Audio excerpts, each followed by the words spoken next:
Hello दोस्तों, नमस्ते। Study with M के यूट्यूब चैनल पर आप सभी का हार्दिक स्वागत और अभिनंदन। साथियों, आज का जो ये सेशन रहने वाला है, ये जो क्लास रहने वाली है, जो विद्यार्थी जूनियर अकाउंटेंट की तैयारी कर रहे हैं उनके लिए जो पिछली जो भर्तियां हुई है, जैसे 2013, 11, 16 उनके जो पेपर है वो मैं यहाँ पर आपको हल करवाने वाला हूँ, ताकि आपको एक यहाँ पर आइडिया लग सके कि किस लेवल के प्रश्न पूछे गए थे। तो सभी सब्जेक्ट के अपन यहाँ पर बारी बारी से जो है यहाँ पर पेपर हल करेंगे। तो सबसे पहले आप यहाँ पर देख सकते हो दोस्तों, 2016 का जो पेपर है वो यहाँ पर मैं आपको यहाँ पर करवाने वाला हूँ। तो 2016 का जो पेपर है उसमें अपन यहाँ पर देखेंगे किस तरीके के यहाँ पर प्रश्न पूछे गए थे। आपको पता है दोस्तों, जूनियर अकाउंटेंट भर्ती के अंदर टोटल जो नंबर ऑफ क्वेश्चन आपसे पूछे जाएंगे वो पूछे जाएंगे यहाँ पर 150 क्वेश्चन। कितने पूछे जाएंगे? Total number of question 150 question आपके रहने वाले हैं। कितने रहने वाले हैं? 150 क्वेश्चन। ठीक है, 150 क्वेश्चन रहेंगे और आपका जो प्रत्येक क्वेश्चन है वो 3 नंबर का रहेगा, यानी कुल 450 अंक का आपका पेपर रहने वाला है। तो जो अपना पेपर फर्स्ट है उसकी मैं बात कर रहा हूं यहाँ पर। पेपर फर्स्ट के अंदर दोस्तों सबसे पहले अपन यहाँ पर आज देखेंगे राजस्थान जीके के 51 से लेकर जो 75 तक क्वेश्चन है, यानी 25 क्वेश्चन अपन इस सेशन के अंदर देखने वाले हैं। ठीक है, तो आप आराम से इनको देखिएगा ध्यानपूर्वक, क्योंकि दोस्तों ये जो क्वेश्चन है कई बार रिपीट भी होते हैं और एक आपको यहाँ पर अंदाजा लग जाएगा किस लेवल के प्रश्न यहाँ पर पूछे जा रहे हैं। चलिए अपन शुरू करते हैं। तो यहाँ पर पहला क्वेश्चन आपकी स्क्रीन पर आ चुका है कि राजस्थान में विंध्यन कगार क्षेत्र किस प्रकार की चट्टानों से निर्मित है। 4 ऑप्शन आपके सामने हैं, यहाँ पर आप देख सकते हो, ग्रेनाइट, क्वार्टजाइट, बालू का पत्थर या बेसाल्ट। तो विंध्यन कगार जो क्षेत्र है दोस्तों उसके अंदर आपका जो है यहाँ पर चट्टाने पाई जाती है बालू का पत्थर, यानी ऑप्शन नंबर आपका जो है 3 यहाँ पर सही हो जाएगा। नेक्स्ट क्वेश्चन है दोस्तों 52 नंबर का क्वेश्चन, 56 का मैदान राजस्थान के निम्नलिखित किन जिलों में विस्तृत है। जो 56 का मैदान है दोस्तों आपने काफी बार सुना होगा, इजी क्वेश्चन भी है, लेकिन ये जूनियर अकाउंटेंट के अंदर पूछा गया था। तो यहाँ पर देख सकते दोस्तों, कोटापारा, जालोर पाली, जैसलमेर बाड़मेर या बांसवाड़ा डूंगरपुर। तो सही उत्तर हो जाएगा दोस्तों बांसवाड़ा और डूंगरपुर के अंदर जो है यहाँ पर 56 का जो मैदान है ये विस्तृत है। कहा जाता है कि यहाँ पर जो है 56 नदी नालों 56 गांवों का यहाँ पर समूह पाया जाता है, इस वजह से इसको 56 का मैदान कहा जाता है। ठीक है, चलिए आगे बढ़ते हैं साथियों। नेक्स्ट अपने अगले प्रश्न की तरफ अपन चलते हैं। तो यहाँ पर आप देखोगे नेक्स्ट क्वेश्चन आ चुका है, देखिएगा बहुत ही बढ़िया प्रश्न है। अगला प्रश्न आपकी स्क्रीन पर, गर्मियों में माउंट आबू का तापमान राजस्थान के अन्य स्थानों की तुलना में कम रहता है। क्यों रहता है भाई? गर्मियों के अंदर माउंट आबू का तापमान जो अदर पहले से अलग जगह है उनसे यहाँ पर कम क्यों रहता है? तो यहाँ पर देखो, जो इसका सही उत्तर है वही मैं यहाँ पर आपको बताने वाला हूँ दोस्तों, कि माउंट आबू उच्चतर ऊंचाई पर अवस्थित है। आपको पता है दोस्तों, जब हाइट ज्यादा होती है तो उसमें जो है तापमान में क्या आती है दोस्तों? कमी यहाँ पर रहती है दोस्तों। ठीक है, चलिए नेक्स्ट आगे बढ़ते हैं, अगले प्रश्न की तरफ देखिएगा।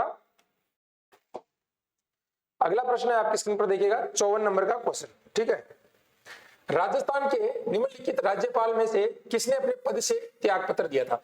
दोस्तों ये जो क्वेश्चन है ये फिलहाल जो है आरपीएससी ने उस समय इसको डिलीट किया था, क्योंकि दोस्तों यहाँ पर चारों ही जो थे उन्होंने त्याग पत्र दिया था, ऐसा आरपीएससी ने माना था उस समय, तो इसको डिलीट किया गया था। तो फिलहाल इसको अपन स्किप यहाँ पर कर देंगे। ठीक है, चलिए नेक्स्ट देखिएगा।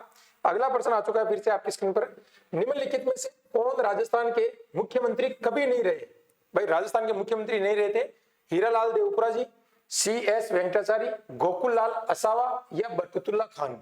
तो साथियों आपको आइडिया लग गया होगा, राजस्थान के जो मुख्यमंत्री हैं वो यहाँ पर गोकुललाल असावा नहीं रहे थे दोस्तों। ये तो आपको पता दोस्तों एकीकरण के अंदर ये शामिल थे, तो यहाँ पर ये जो है राजस्थान के मुख्यमंत्री पद पर कभी भी ये नहीं रहे थे। ठीक है, चलिए नेक्स्ट क्वेश्चन की तरफ आगे बढ़िएगा। देखिएगा अगला प्रश्न आपकी स्क्रीन पर आ चुका है, ये 14वीं विधानसभा का है। उस समय अभी वर्तमान में कौन सी विधानसभा चल रही है आपको पता होना चाहिए, अभी चल रही है 15वीं विधानसभा। ठीक है, ये 14वीं का है। राजस्थान विधानसभा में अनुसूचित जनजाति के लिए आरक्षित सीटों से कितनी महिला सदस्य निर्वाचित हुई है? कितनी महिला सदस्य निर्वाचित हुई है दोस्तों? तो उस समय यहाँ पर अगर अपन बात करते हैं, यहाँ पर पूछा गया है कि अनुसूचित जनजाति, ठीक है ना, अनुसूचित जाति नहीं, अनुसूचित जनजाति यानी ST महिला की यहाँ पर बात की जा रही है उस समय। तो 3 महिलाएं वहां पर निर्वाचित हुई थी, इलेक्ट हुई थी दोस्तों। ठीक है, चलिए नेक्स्ट देखिएगा। अगला क्वेश्चन आ चुका है आपकी स्क्रीन पर है, ये प्रश्न है दोस्तों कई बार आता है ये, वर्तमान में राजस्थान के लोकायुक्त के पद पर निम्नलिखित में से कौन कार्यरत है। उस समय दोस्तों आपको पता है SS कोठारी थे, ठीक है ना, सज्जन सिंह कोठारी इनका पूरा नाम है, SS कोठारी। ठीक है, नेक्स्ट देखिएगा। अगला प्रश्न आ चुका है स्क्रीन पर, आस्था योजना, बहुत ही बढ़िया प्रश्न है दोस्तों ये। आस्था जो योजना है देखिएगा, आस्था योजना का संबंध, ये रिपीट भी हो सकता है दोस्तों, विशेष योजना से अनुसूचित जातियों के विद्यार्थियों से, जनजातीय क्षेत्रों की महिलाओं से या झुग्गियों में निवास करने वाले लोगों से। तो यहाँ पर जो इसका सही उत्तर है विद्यार्थियों वो हो जाएगा अपने विशेष योगजन से, ठीक है ना, विशेष योगजन से। साथ ही मैं आपको बताना चाहता हूँ इसकी जो पीडीएफ है आंसर के साथ में आपको हमारे टेलीग्राम चैनल पर एकदम निःशुल्क मिल जाएगी, और आप हमारी एप्लीकेशन भी डाउनलोड कर लेना, वहां पर भी आपको जो है ये पीडीएफ हम आपको उपलब्ध करवा देंगे। इसके अलावा वहां पर अभी वर्तमान के अंदर जो है हमारे कुछ कोर्सेज यहाँ पर चल रहे हैं, तो आप उसको ज्वाइन कर सकते हो। यहाँ पर ये जो कोर्सेज है भी आप देख सकते हो, आपके सभी एग्जाम्स के लिए महत्वपूर्ण है, चाहे आप आरएस की तैयारी कर रहे हो, राजस्थान एसआई, जलदारी, संगणक, पटवारी, रोडवेज, महिला एसआई, बिल्कुल यहाँ पर सबसे कम फीस के अंदर आपको ये कोर्सेज उपलब्ध करवाए जा रहे हैं। तो आप हमारी एप्लीकेशन डाउनलोड कर लेना, स्टडी विद एमके, ठीक है ना, स्टडी विद एमके आपको प्ले स्टोर से डाउनलोड करना है। और आप जो है दोस्तों नंबरों पर भी आप संपर्क कर सकते हो, जो यहाँ पर हम आपको नंबर दे रहे हैं उसके अकॉर्डिंग आप जो है यहाँ पर संपर्क कर सकते हो। ये हमारे नंबर है 94,688,436, ठीक है ना, ये हेल्पलाइन नंबर है। 24 घंटे आप कभी भी इस पे कॉल और मैसेज कर सकते हो, ठीक है, और लिंक आपको डिस्क्रिप्शन में मिल जाएगा। चलिए अपने प्रश्नों की तरफ चलते हैं दोबारा अपन।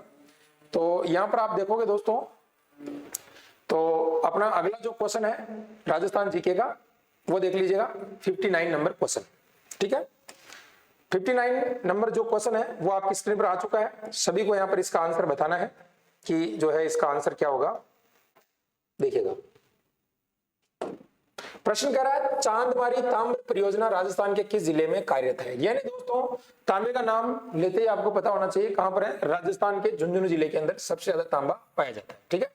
राष्ट्रीय बीजीय मसाला अनुसंधान केंद्र, ये दोस्तों हर एग्जाम में आता है लगभग, और आरएस प्री 2018 का ये प्रश्न है। आरएस प्री 2018 में भी ये प्रश्न पूछा गया था, लेकिन इसके अंदर जो एक मेन जगह है जहां पर ये स्थान है उसका नाम पूछा गया था। तो ये तो आपको पता है कि तबीजी जो पड़ता है अजमेर के अंदर, इसकी स्थापना वर्ष की बात करें दोस्तों, स्थापना हुई थी इसकी सन 2000 में। कब हुई थी? सन 2000 में इसकी स्थापना हुई थी। और दोस्तों अगर बात करें तो इसमें एक जगह है तबीजी के अंदर, डूमाड़ा नाम का स्थान। कौन सा? डूमाड़ा। डूमाड़ा आपको याद रखना है। तो डूमाड़ा के अंदर जो है वर्तमान में ये बीजीय मसाला अनुसंधान केंद्र स्थित है, और ये राष्ट्रीय लेवल का है दोस्तों, ठीक है ना। चलिए नेक्स्ट देखिएगा, अगला क्वेश्चन आ चुका है स्क्रीन पर। राजस्थान के सकल घरेलू उत्पाद, राजस्थान के सकल राज्य घरेलू उत्पाद जीएसडीपी में सबसे बड़ा योगदानकर्ता क्षेत्र, सबसे ज्यादा जो अपने दोस्तों योगदान होता है सकल घरेलू उत्पाद में, वो होता है दोस्तों आपके सेवा क्षेत्र का। सबसे ज्यादा सेवा क्षेत्र का योगदान होता है दोस्तों, ठीक है ना, ये ध्यान रखना। उस समय यहाँ पर इसमें सेवा क्षेत्र ही माना गया था, लेकिन दोस्तों जो है पहला जो वैसे अगर क्षेत्र अपन माना जाए तो वो आता है कृषि का क्षेत्र सेक्टर के अंदर, ठीक है ना। फिर उसके बाद आता है उद्योग क्षेत्र, फिर सेवा क्षेत्र, ठीक है ना। तो इसमें जो है सबसे ज्यादा योगदान सेवा क्षेत्र का माना गया था, ठीक है। चलिए नेक्स्ट, राजस्थान के किस औद्योगिक क्षेत्र में दक्षिण कोरियाई कंपनी के लिए विशिष्ट नामांकित क्षेत्र है? जो दक्षिण कोरियाई कंपनी है राजस्थान के अंदर, तो किस क्षेत्र के अंदर दोस्तों वो कंपनी स्थापित है? यहाँ पर आप देखिएगा, बिल्कुल यहाँ पर आपका आंसर होना चाहिए डायरेक्ट दोस्तों, गिलोट औद्योगिक क्षेत्र अलवर। गिलोट आपको पता है, गिलोट, नीमराना, ठीक है ना, ये सारे क्षेत्र जो है, और यहाँ पर जापानी जो जोन है वो भी है यहाँ पर, ठीक है ना। तो यहाँ पर जितनी भी कंपनियां हैं वो गिलोट औद्योगिक क्षेत्र अलवर के अंदर, ठीक है। चलिए नेक्स्ट देखिएगा, अगला क्वेश्चन है आपका, निम्नलिखित में से यहाँ पर पूछा गया है, ये करंट अफेयर्स का प्रश्न था उस समय, कि निम्नलिखित में से किस शहर में हाल ही में प्रथम वाणिज्य न्यायालय और वाणिज्यिक विवाद निराकरण केंद्र स्थापित किया गया था? तो इसका जो सही उत्तर था दोस्तों तमिलनाडु और चेन्नई में। करंट अफेयर्स के प्रश्न भी इसमें काफी अधिक संख्या में पूछे गए हैं, आगे अपन डिस्कशन करने वाले हैं। आप यहाँ पर देख सकते हो, ये करंट अफेयर्स का है, मैं स्किप कर रहा हूँ क्योंकि अभी वर्तमान में जो 2016 का करंट अफेयर्स है वो अपने ज्यादा काम का नहीं है, ठीक है। तो ये स्किप कर सकते हैं अपन इन प्रश्नों को भी फिलहाल, ठीक है। अपन जो जीके का क्वेश्चन है उसी पे अपन डिस्कशन करेंगे, ठीक है। चलिए ये देखिएगा अगला 69 नंबर क्वेश्चन, निम्नलिखित में से कौन सा युग्म सही नहीं है? ध्यान से पढ़ना दोस्तों, सही में है और नहीं दोनों में आपको अच्छे से ध्यान रखना है। तो यहाँ पर देखो, यहाँ पर पूछा प्राचीन अंचल, यहाँ पर है आधुनिक जिला और जिले। तो मत्स्य क्षेत्र जो होता है, मत्स्य देश होता है अलवर और भरतपुर को अपन कहते हैं। जांगल जो अपना देश होता है वो बीकानेर को कहते हैं। शिवी की बात करें दोस्तों तो चित्तौड़गढ़ आता है, और अबूर्द देश के अंदर जालोर नहीं होगा साथियों। अबूर्द देश के अंदर क्या होगा? माउंट आबू का क्षेत्र होगा, माउंट आबू का क्षेत्र होगा। तो सिरोही अपन कह सकते हैं दोस्तों, सिरोही जो है दोस्तों सिरोही जो है आपका, ये जो है अबुर्द देश में आ जाएगा, या आबू आप कह सकते हो, ठीक है। बाकी यहाँ पर एक चीज और आती है मध्यमिका, मध्यमिका भी नगरी चित्तौड़गढ़ को कहा जाता है, ठीक है। चलिए नेक्स्ट देखिएगा, अगला क्वेश्चन आ चुका है, बहुत ही बढ़िया प्रश्न है दोस्तों, शानदार प्रश्न है, बहुत लेवल का प्रश्न है। अपनी गोपुर में आकृति के लिए प्रसिद्ध रंगनाथ मंदिर जिसका निर्माण सेठ पूर्णमल ने, ये रंगजी का मंदिर है दोस्तों, और ये बहुत ही प्रसिद्ध मंदिर है, और इसका निर्माण 1844 के अंदर करवाया था, यानी गिरी सुमेल के युद्ध के 300 वर्ष के बाद के अंदर। गिरी सुमेल का युद्ध कब हुआ था?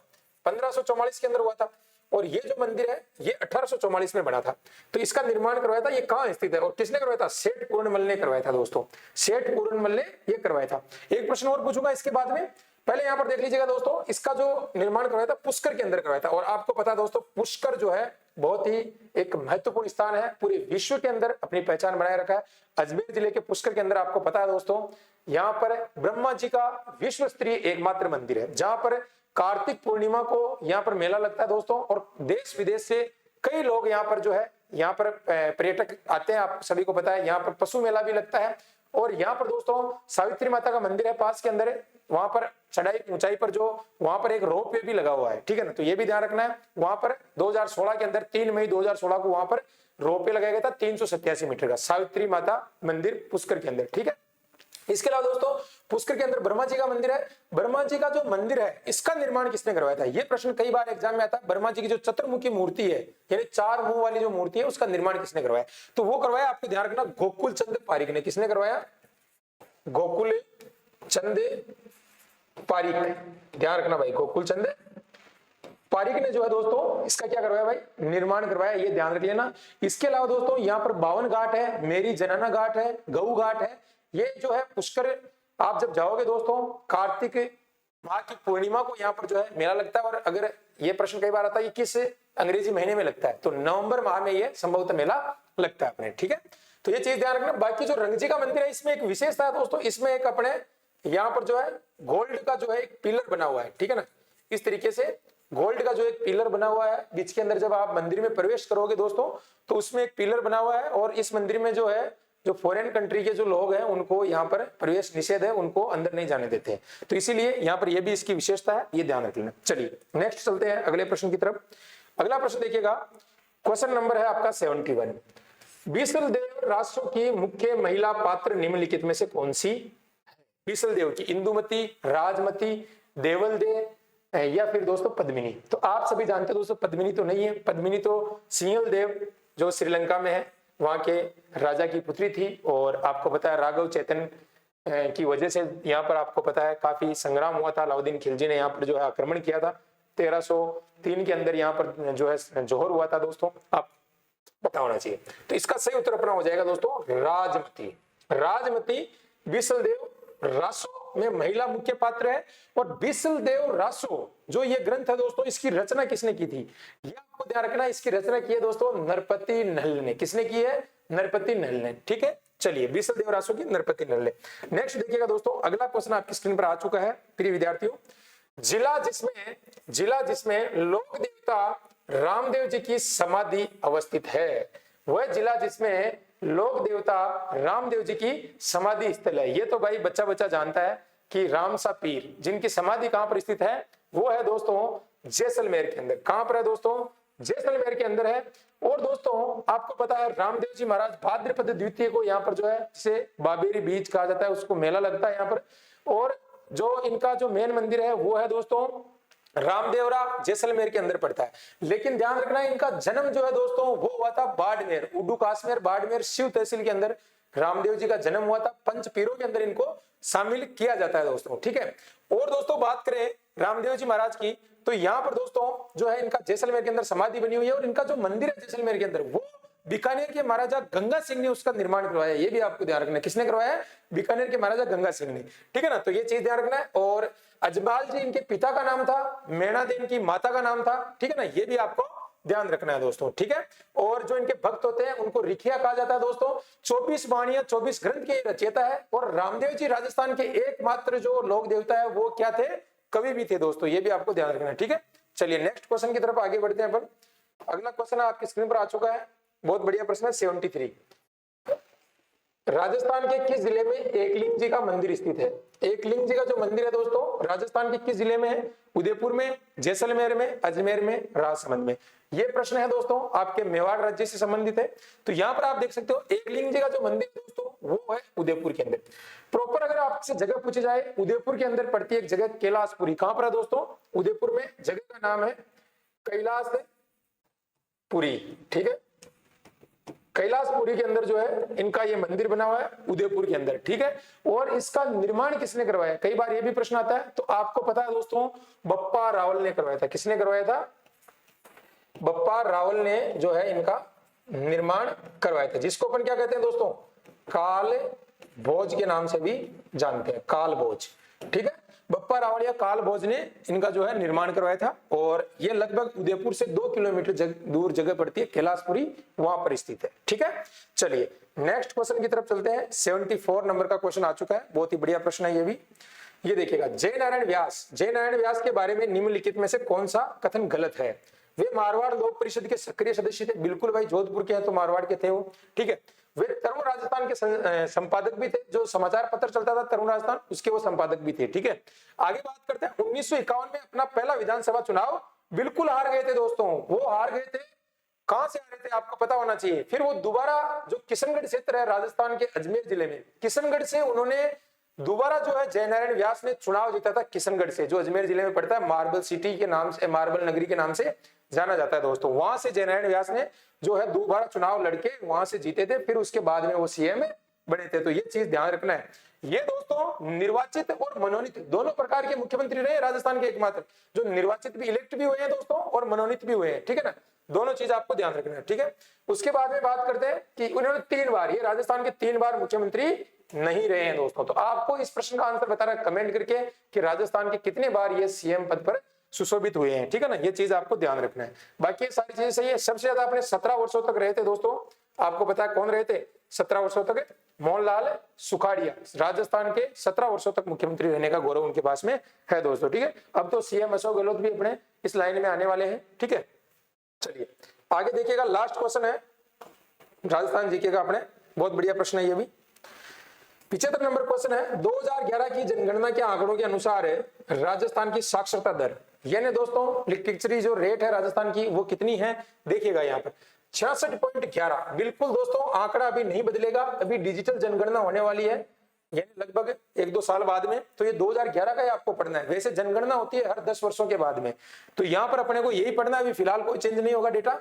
66.11% अपने राजस्थान की क्या है दोस्तों? जनगणना है, सॉरी साक्षरता है, लिटरेचरी रेट है राजस्थान की कितनी? 66.11। इसके अलावा दोस्तों प्रश्न कई बार ये आता है कि राजस्थान के अंदर ग्रामीण क्षेत्रों में कितनी जनसंख्या रहती है और शहरी क्षेत्र में कितनी रहती है। तो आपको ध्यान रखना है, ग्रामीण अगर क्षेत्र की अपन बात करें दोस्तों, ग्रामीण क्षेत्र की बात करें तो ग्रामीण के अंदर रहती है अपनी 75.1%, ठीक है। और अब दोस्तों अगर आपको 75.1 याद रह गया तो शहरी के अंदर वैसे ही आपको याद रह जाएगा 24.9%। 24.9% जो है ये अपने शहरी क्षेत्र की जनसंख्या। कहां की है भाई? शहरी, अर्बन और रूरल दोनों आपको याद रखना है। ये प्रश्न भी कई दफा एग्जाम में आपका पूछा जा चुका है दोस्तों, ठीक है ना। और ये बहुत ही इंपॉर्टेंट प्रश्न है। 2011 की जनगणना के आंकड़ों के अनुसार यहाँ पर साक्षरता आपसे पूछी गई है। प्रश्न ये भी आता है कि साक्षरता सबसे ज्यादा कहां पर है, सबसे ज्यादा पढ़े लिखे लोग कहां पर है, कौन से जिले में आते हैं? तो भाई राजस्थान के कोटा जिला, जिसको शिक्षा नगरी के नाम से जाना जाता है, कोटा के अंदर दोस्तों सबसे ज्यादा साक्षरता दर है। वही अगर अपन बात करते हैं कि राजस्थान में सबसे कम पढ़े लिखे लोग कहां पर है, तो वो है भाई अपने जालोर के अंदर। प्रश्न इस तरीके के आते हैं, ठीक है, जालोर के अंदर। और देखो दोस्तों, एक यहाँ पर अभी चर्चा का विषय बना है कि जालोर में सबसे कम पढ़े लिखे हैं, लेकिन वहां से एक साथ 150 से 200 लोगों का सब इंस्पेक्टर में चयन हुआ है। तो आप सोच सकते हो भाई कितनी तरक्की कर रहा है सांचौर और जालोर प्रदेश, ठीक है। चलिए, तो आशा करता हूं ये चीजें आपको समझ में आई होगी दोस्तों। और अब बाकी के जो क्वेश्चन है अपने, हिंदी के जो क्वेश्चन है हिंदी वाले गुरुजी अपने करवाएंगे, मैथ के जो क्वेश्चन है मैथ वाले करवाएंगे, सारे जो जीके पूरा मैं करवाऊंगा। आपको टेंशन आपको बिल्कुल भी नहीं लेना है, जुड़े रहना है। सारी चीजें बैक टू बैक 2011, 13 और 16 का पेपर आपको पूरा हम करवाएंगे यहाँ पर विस्तार से व्याख्या के साथ में, ठीक है। बाकी आप अगर हमारे अन्य कोर्सेज से आप जुड़ना चाहो तो आप जुड़ सकते हो दोस्तों। क्योंकि हमने यहाँ पर जो है आपके लिए सारे ये कोर्सेज अभी लॉन्च कर दिए हैं। आप RS प्रीलिम्स का यहाँ पर 2199 रुपए का ये कोर्स है, ये ज्वाइन कर लीजिएगा। इसके साथ में बुकलेट आपको फ्री मिलेगी, यानी जो प्रीवियस ईयर क्वेश्चन है वो सारे उसमें आए हुए हैं व्याख्या के साथ में। ऐसा ही का बहुत ही शानदार है, इसमें भी आपको बुक हम देंगे। राजस्थान में कोई भी ऐसा संस्थान नहीं जो आपको कोर्स के साथ में बुक प्रोवाइड करवाता है, और हम आपको बुक भी दे रहे हैं। लगभग दोस्तों 1000 रुपए की तो हमारी बुक्स है जो हम आपको उपलब्ध करवा रहे हैं, ठीक है। इसके अलावा दोस्तों यहाँ पर जल्ददारी जो वैकेंसी है मात्र 999 रुपए में, संगणक का 799 में, पटवारी का 1499 में और रोडवेज का 1199। फिलहाल ये कोर्स स्टार्ट हो चुके हैं। संगणक के लिए अपने जो जूनियर अकाउंटेंट की है इसके लिए जल्द स्टार्ट हो जाएगा। इसके अलावा टेस्ट सीरीज भी हम इसकी उपलब्ध करवा देंगे। और कोई डाउट हो तो यहाँ पर आप हमारे से संपर्क कर सकते हो, व्हाट्सएप कर सकते हो, कॉल कर सकते हो, डिस्क्रिप्शन में आपको लिंक भी मिल जाएगा। थैंक यू दोस्तों, फिलहाल के लिए धन्यवाद। जय हिंद, जय भारत।